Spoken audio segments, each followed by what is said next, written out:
Assalamualaikum warahmatullahi wabarakatuh. Selamat pagi Bapak Ibu Guru hebat. Yang terhormat Kepala SMP Negeri 4 Jombang dan rekan-rekan sejawat yang saya banggakan.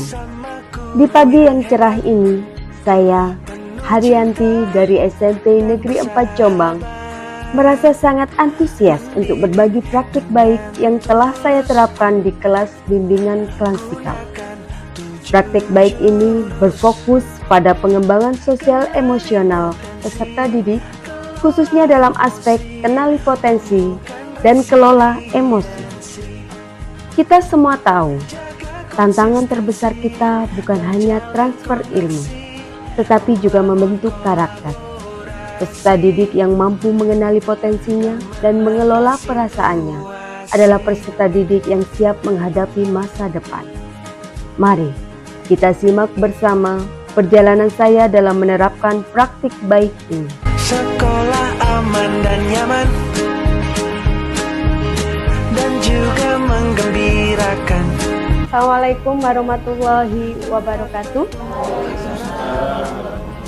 Kali ini saya mendapatkan kesempatan untuk berbagi praktik baik materi tentang kenali potensi dan kelola emosi yang sudah kami implementasikan ke siswa, yaitu kelas 7B dan 8A. Setiap manusia itu memiliki keunikan tersendiri. Jadi keunikan tersebut yang biasa kita sebut dengan potensi diri. Nah, pengenalan potensi itu merupakan fondasi awal dan utama bagi peserta didik. Potensi diri ini misalkan seperti gaya belajar, bakat, minat, dan kekuatan unik lainnya. Nah, untuk pengenalan potensi ini itu sangat bermanfaat bagi semua proses pendampingan, termasuk pendampingan terhadap peserta didik kita. Karena tanpa pemahaman akurat akan potensi, maka peserta didik, bisa kita bayangkan ya, peserta didik akan kesulitan dalam menentukan strategi belajarnya, pengembangan dirinya yang lebih efektif, dan penentuan karirnya. Dan potensi diri ini adalah langkah pertama menuju kesuksesan yang otentik pada manusia. Nah, saya memilih ada 3 instrumen. Yang pertama, instrumen dari Aku Pintar. Nah, instrumen yang dari Aku Pintar ini ada 2. Jadi untuk instrumen gaya belajar dan kecerdasan majemuk, ini ada di Aku Pintar ini. Berikutnya ada di skala multiple intelligence dari linknya Agustri 2024 di situ nggih. Jadi caranya untuk memasuki sini kita tinggal ngeklik aja link yang ada di sini. Begitu, cukup simple sebenarnya. Kenapa saya menggunakan instrumen tersebut? Karena bahasa di dalam instrumen tersebut itu cukup sederhana dan mudah dipahami, apalagi oleh peserta didik kami. Seperti itu nggih. Berikutnya, karena pernyataan yang tidak terlalu banyak, terkadang kita melaksanakan psikotes itu butuh waktu dan tenaga. Nah, karena pernyataan yang tidak terlalu banyak, maka instrumen tersebut tidak menjadi kendala lah intinya gitu, dan bisa dilakukan kapanpun dan dimanapun. Gitu nggih. Berikutnya, dari situ, dari instrumen tersebut kita mengenal ada 3 gaya belajar, yaitu visual, auditory, dan kinestetik. Jadi ada beberapa persen hasil asesmen yang didapat dari 32 peserta didik. Secara keseluruhan terdapat 15,4% yang memiliki gaya belajar auditory, 53,8% memiliki gaya belajar yang visual, dan 30,8% kinestetik. Ini dari temuan kita di lapangan nggih untuk kelas tersebut. Berikut ada rekomendasi.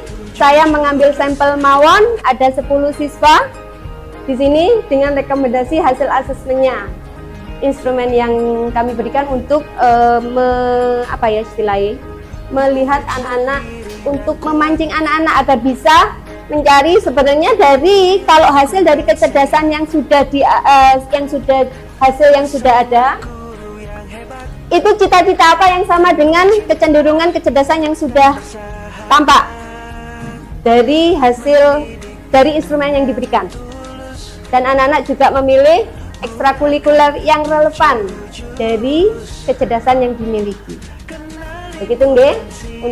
Oleh karena itu sudah match dengan rencana pelaksanaan layanan BK, yaitu peserta didik mampu mengenal bakat dan minatnya serta arah dalam mengembangkan pengetahuan dan keterampilan sesuai dengan kebutuhannya untuk mengikuti dan melanjutkan pelajaran dan atau mempersiapkan karir serta berperan dalam kehidupan bermasyarakat.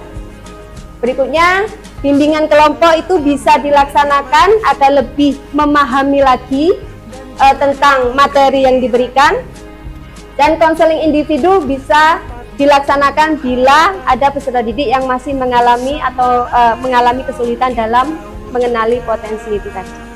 Berikutnya sedikit tentang kelola emosi nggih. Kelola emosi merupakan inti dari pengelolaan kecerdasan sosial emosional.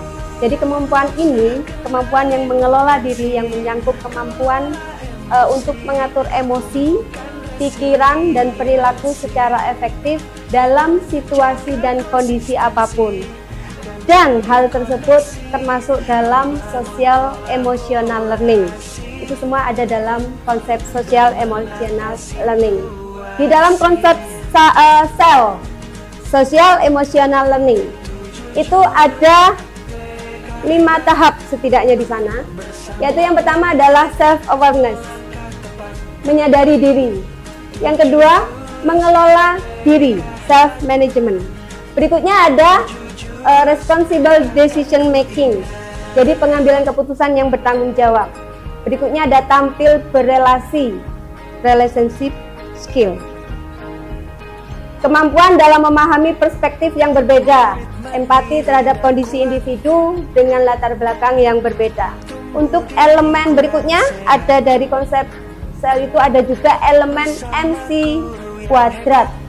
Di dalam MC kuadrat ini ada yang pertama empathy, pemahaman diri atau mindfulness.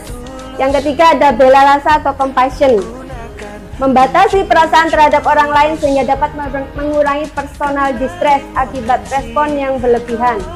Berikutnya ada critical inquiry, kemampuan bertanya mendalam, mengevaluasi informasi secara objektif, dan mencari pemahaman yang komprehensif. Di dalam peta emosi ada 6 yang kita tahu. Ini sudah ada ekspresinya. Sekarang kita tahu tentang wheel of choice. Di sini ada 8 roda pilihan. Next. Oke, yang tadi mindfulness ada 3. Nah, untuk decision making, kita emosi, terus kita langsung melakukan respon tindakan. Yang ada apa? Terkadang kita menyesal. Tetapi kalau kita emosi, kita berikan jeda sebentar, maka itu juga akan mempengaruhi respon tindakan kita. Untuk kelola emosi, kita berkolaborasi antara BK dengan guru. Self assessment. Nah, ini teknik untuk mengidentifikasi.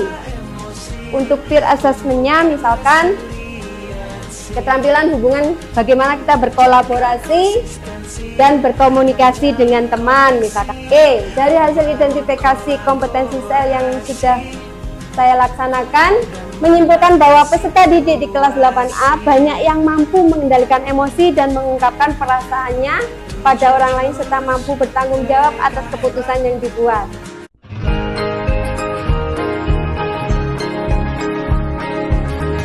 Pemaparan telah selesai. Dilanjut dengan tanya jawab dan diskusi. Seru kan? Diri dan kuat. Selanjutnya, fasilitator nasional yang mendampingi kegiatan berbagi praktik baik memberikan penguatan dan perspektif yang lebih mendalam terhadap materi, kenali potensi, dan kelola emosi. Tahap berikutnya adalah penyampaian kesan dan inspirasi dari rekan sejawat yang telah mengikuti pemaparan praktik baik ini.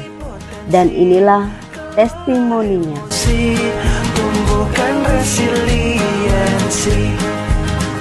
Kedua jurus BK, yaitu kenali potensi dan kelola emosi, telah menjadi fondasi penting bagi perkembangan siswa yang utuh. Program ini tidak hanya membentuk siswa yang pintar secara akademis, tetapi juga siswa yang mengenali dirinya sendiri dan matang secara emosional. Terima kasih kepada seluruh guru BK atas dedikasi dan inovasinya.